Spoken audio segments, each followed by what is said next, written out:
Hey, it's Michael J, and I'm here in the costume shop where I usually work, and I'm getting everything organized for the next school year when we have a new production coming up in the fall, so I'm excited to be on the stage again. But I thought I would do a video about the 10 most iconic costumes in Broadway history. Now, I'm sure that some of you will have other ideas, but I think the list I've come up with is pretty iconic. So, let's take a look. Let's start with two shows with costumes designed by Theone V. Aldridge in the 1970s. Annie's red dress is instantly recognizable, although we could argue that it was actually designed by cartoonist Harold Gray. But still, as iconic characters on Broadway go, you can't be more defined than Annie's signature costume. And there's no disputing the gold tuxedos for a chorus line as a signature of that show. Every move that he makes, one smile and suddenly nobody else will do.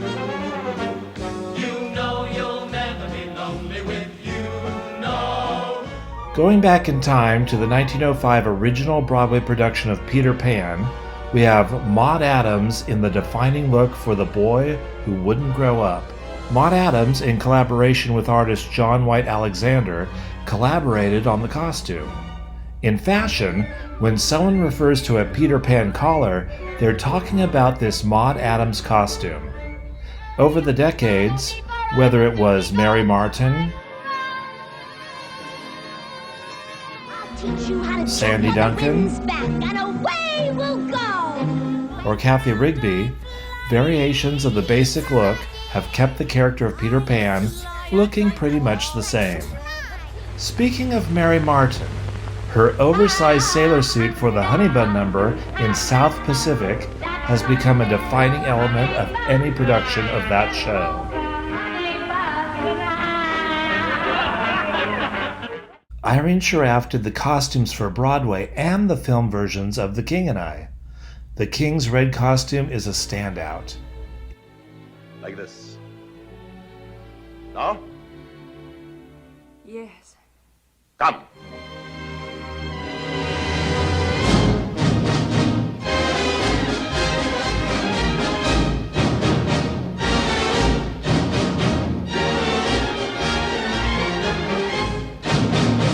The Eliza Doolittle Flower Girl costume is iconic, not only because the show is a long-running hit, and the look is basically recreated in every production, but also is caricatured by Hirschfeld on the original cast album. It's pretty easy to guess the show when you see this image. Eva Perón on the balcony singing Don't Cry For Me Argentina in that white formal gown from Evita.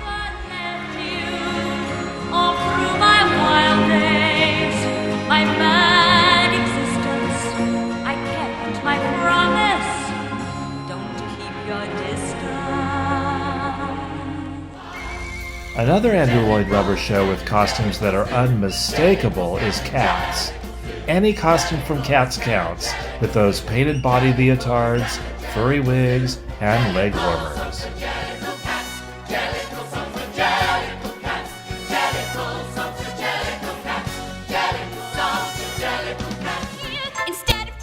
A more recent choice is Elphaba's costume from Wicked. That very particular version of the Wicked Witch of the West lets you know the character is from Wicked rather than the Wizard of Oz.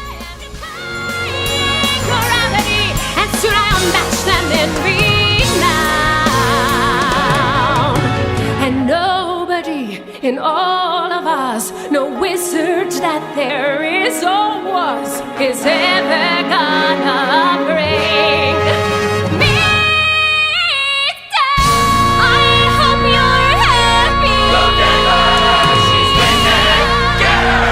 Bring No one knows, no thinking. So we got to bring her down.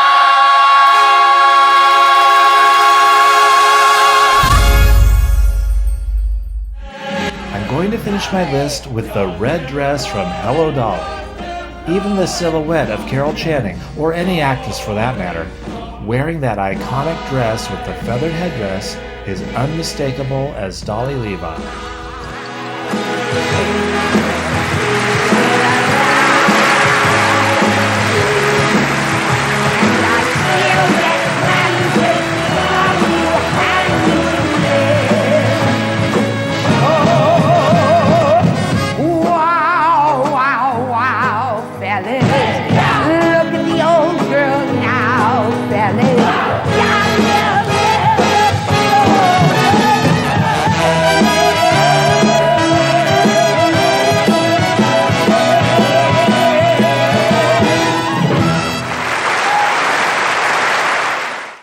Special mention goes to the prolific William Ivey Long for his 77 Broadway credits.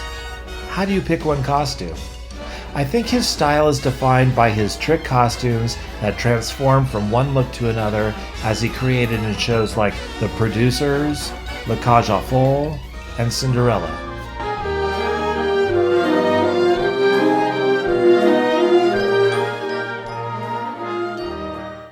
And there's my list. Now, some of you might think that I missed something very important, so put it down in the comments below and let me know what you think are the most iconic costumes that maybe should have been in a top 10 list that I missed. Thanks for watching.